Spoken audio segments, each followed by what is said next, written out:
सबको नमस्कार। मैं चंद्रशेखर शेखर योगपीठ से सब जयपुर से। जिस प्रकार से जो वर्तमान में घटनाक्रम चल रहा है और जिस प्रकार से महामारी ने अपना विकराल रूप धारण कर लिया है, उस हिसाब से बहुत सारी जो है उद्वेलित करने वाली सूचनाएं आ रही है चारों ओर से कि आज अमुक व्यक्ति की मृत्यु हुई, आज अमुक व्यक्ति की मृत्यु हो गई। और ज़्यादातर मृत्यु के पीछे कोरोना का ही हाथ होता है। कोरोना ही उन्हें संक्रमण के रूप में मारता है।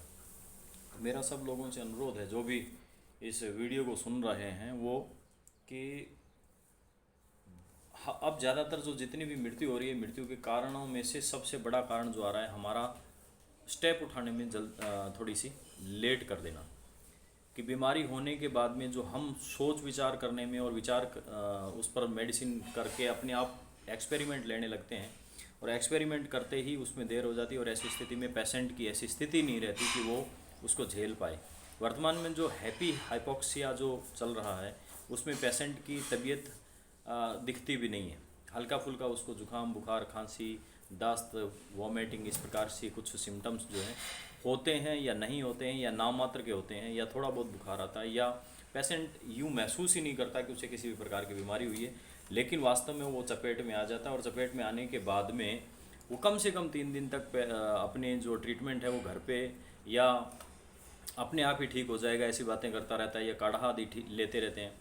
तो जितने भी जवान मौतें हो रही है, उसके पीछे कारण यही है, क्योंकि शरीर में थोड़ी इम्यूनिटी होती है, शरीर थोड़ा स्ट्रांग होता है, तो ऐसी स्थिति में इन चीज़ों को वो प्रकट नहीं करता, और प्रकट नहीं करता तो ऐसी स्थिति में उसे आभास ही नहीं होता है कि मेरे कुछ तकलीफ़ है।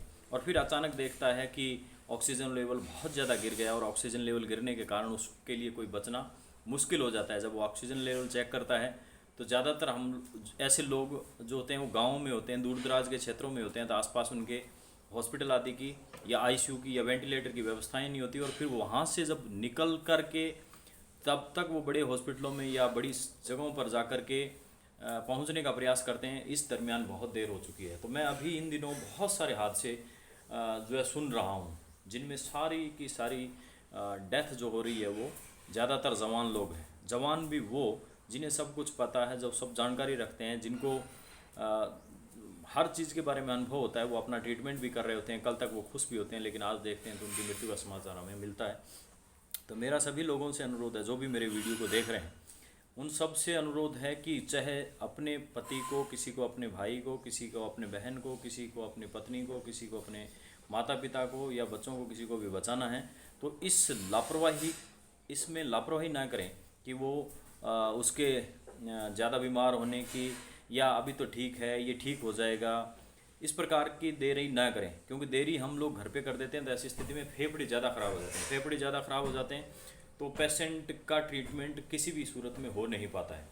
तो ऑक्सीजन लेवल बार बार चेक करना, या थर्मामीटर से ही केवल अपने आप का आइडिया लगाना, या सांस रोक करके अपने आप को चेक कर लेना कि जी मेरा सांस ठीक है, तो इसका मतलब मैं अभी बीमार नहीं हूँ, ऐसा नहीं है। क्योंकि मेडिकल सुपरविज़न या डॉक्टर आपको देखने के बाद में आपके चेहरे से, आपके बातचीत से, आपके हाव भाव से, आपके ब्लड से, आपके श्वास से, आपके अंदाज से वो पता लगाता है कि इस पेशेंट की कितनी तबीयत नासाज है।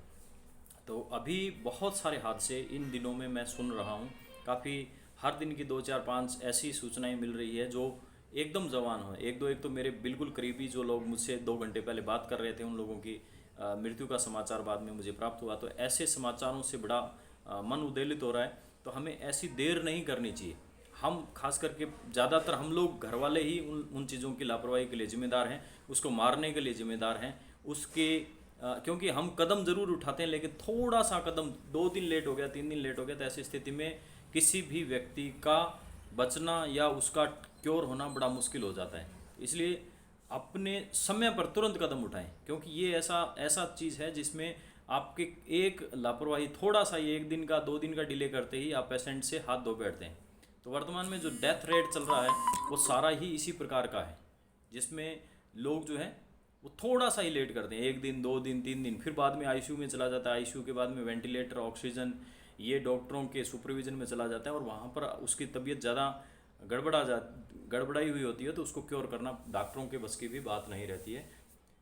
तो मैं चंद्रशेखर शेखर योगपीठ जयपुर से आप इस प्रकार की गलती ना दोहराएं, क्योंकि हादसा किसी भी घर में, किसी भी व्यक्ति के साथ, किसी महिला पुरुष, किसी भी उम्र, किसी जाति, किसी धर्म, किसी संप्रदाय के व्यक्ति के साथ में, किसी भी इम्यूनिटी बूस्टर के साथ में हो सकता है।